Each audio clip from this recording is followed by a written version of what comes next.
structured operating system. So first we have to know what is CPU scheduling. So CPU scheduling is nothing but it is a process to make ensure whenever the CPU remains ideal, the operating system select one of the processes from the ready queue for execution. That is CPU scheduling. அதாவது ஒரு CPU வந்து ஐடியலா இருக்கும்போது, அதாவது ஒண்ணுமே process எதுவுமே எடுக்காம சும்மா இருக்கும்போது ஆப்பரேட்டிங் சிஸ்டம் என்ன பண்ணும்னா ரெடி கியூல இருந்து ஒரு ப்ராசஸை செலக்ட் பண்ணி சிபியூக்கு கொடுக்கும். ஸோ ரெடி கியூல we are having more than one processes. It's ready to execute. அதோட வேலையை செய்யறதுக்கு ரெடியா நிற்கும் ரெடி கியூல. அதுல இருந்து ஒரு ப்ராசஸ் OS என்ன பண்ணும், ஆப்பரேட்டிங் சிஸ்டம் என்ன பண்ணும், எடுத்து செலக்ட் பண்ணி சிபியூக்கு ரன் பண்ண கொடுக்கும். So that is selection is called CPU scheduling. That selections will be carried by CPU scheduler, or otherwise it is called short-term scheduler. Okay, the short-term scheduler is nothing but it is a process to select the processes from the ready queue to run next. Processes வந்து ready queuல இருந்து select பண்ணி எடுத்து அடுத்து நீனா run பண்ண போற அப்படின்னு சொல்றது தான் என்னது CPU scheduler or short-term scheduler. Why do we need the CPU scheduler? Scheduling எதுக்கு நமக்கு தேவை அப்படின்னு பார்த்தேன்னா, nowadays many operating systems support multi-programming system.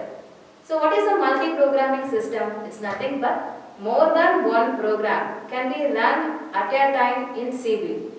CPU ல நம்ம என்ன பண்ணலாம் அப்படின்னா more than one process, more than one program என்ன பண்ணலாம், run பண்ணலாம்.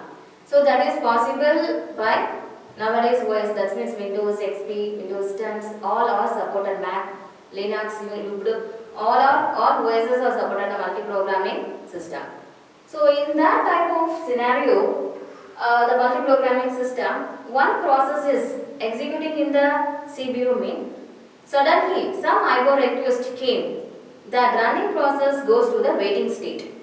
So at that time, the OS immediately select another processes from the ready queue to execute on CPU.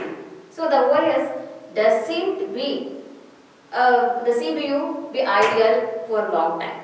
Okay, so that is to avoid the CPU ideal position, we are making the scheduling process by OS. So there are two types of scheduling can be done by OS. The one is non-preemptive scheduling, another one is a preemptive scheduling. So non-preemptive scheduling means once the CPU has been alerted to a process, the process releases the CPU either by terminating its full execution or by switching it to the waiting state. அதாவது non-preemptive scheduling அப்படின்னா என்னன்னா, ஒரு தடவை CPU process occupy பண்ணி execute ஆகிட்டு இருக்கு அப்படின்னா, run பண்ணிட்டு இருக்கு ப்ராசஸ் வந்து CPU ரன் ஆகிட்டு இருக்கு அப்படின்னா, அந்த ப்ராசஸ் எப்போ அந்த CPU விட்டு வெளியே போகும் அப்படின்னு பார்த்தீங்கன்னா, அந்த ப்ராசஸ் அதோட வேலை எல்லாத்தையும் கம்ப்ளீட்டாக முடிச்சதுக்கு அப்புறம். அப்படி இல்லைன்னா சடனாக ஒரு ஐஓ ரெக்வெஸ்ட் வருது அப்படிங்கிறப்போ அந்த ரன்னிங் ப்ராசஸ் எங்கே போகும், வெயிட்டிங் ஸ்டேட்டுக்கு போகும்.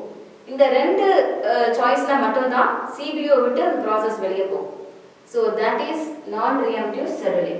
Preemptive scheduling, that means in this type of scheduling, all processes has some priority value. So according to the priority value, the process capture occupied the CPU. Okay, so according to the priority value, the process occupied the CPU.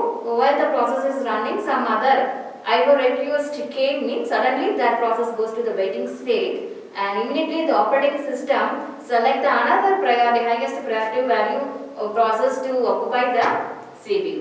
So preemptive scheduling என்ன பண்ணும் அப்படின்னா, அதே போல தான் ஒரு process வந்து CPU occupy பண்ணி run ஆகிட்டு இருக்கு அப்படின்னா, அந்த ப்ராசஸ்க்கு ஒரு சடனாக ஐஓ ரெக்வெஸ்ட் வருது அப்படின்னா, that process goes to waiting state to complete that IO request. Okay, at that time the CPU be ideal, but the OS doesn't do the CPU be ideal, so immediately the OS select the another process from the ready queue. So that can be possible only in the preemptive scheduling, so which is allowed in the multi-programming system. Thank you, students.